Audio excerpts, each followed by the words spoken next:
Henry, do you think migrants are heading to Ireland? Was this just something he's just saying? No, I do think they're heading to Ireland. I don't think it's because they're concerned about the Rwanda bill.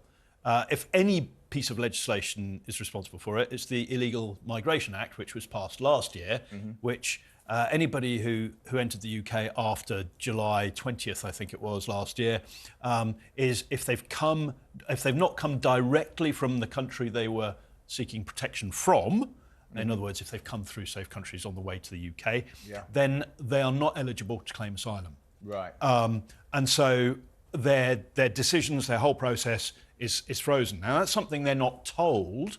They don't get that message before they come to the UK, which is a massive failure of UK government messaging to the migrant community. There's no point in having that any deterrent if they don't know about it. It's not going to be a deterrent unless they know.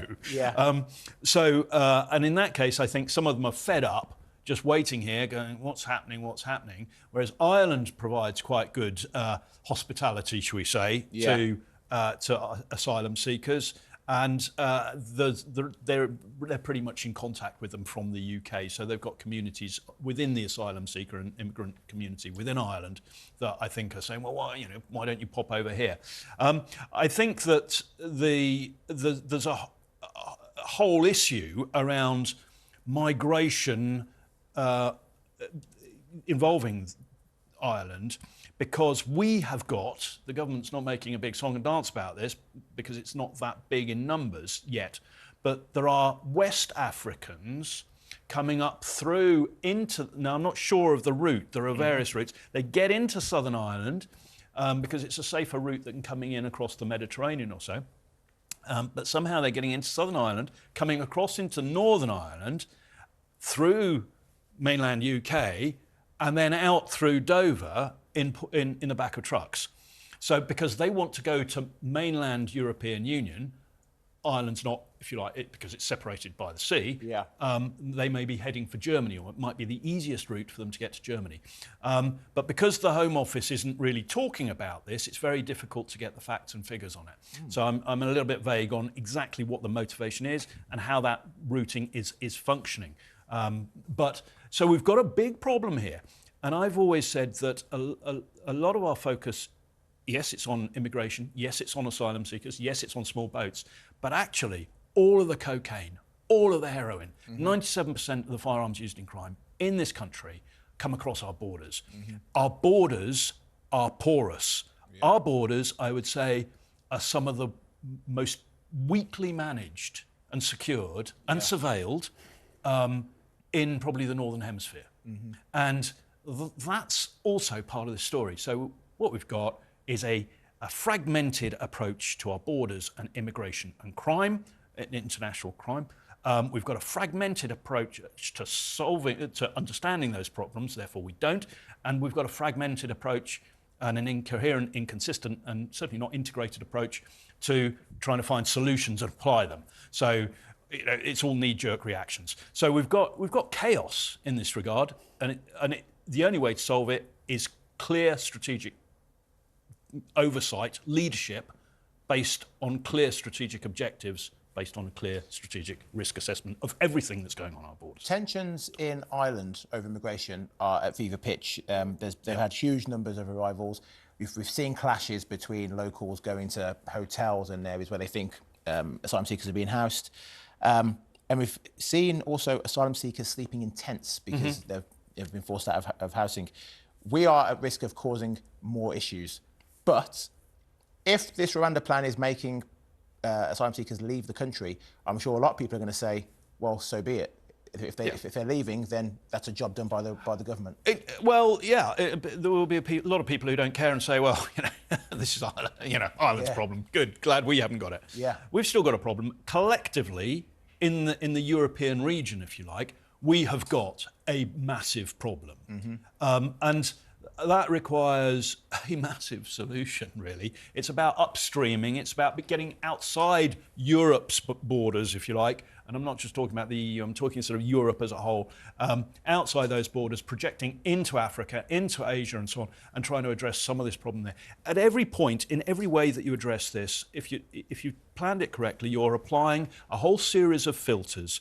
You're undermining the motivation to leave somewhere.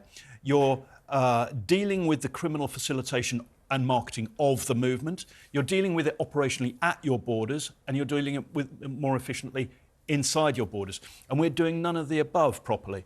I've helped numerous countries to deal with this sort of problem. Almost all of that help was given whilst I was contracted by the UK government to help others. I was seconded to international organisations to then help other countries deal with this, including the European Union. And the one country that does not want to listen is the United Kingdom.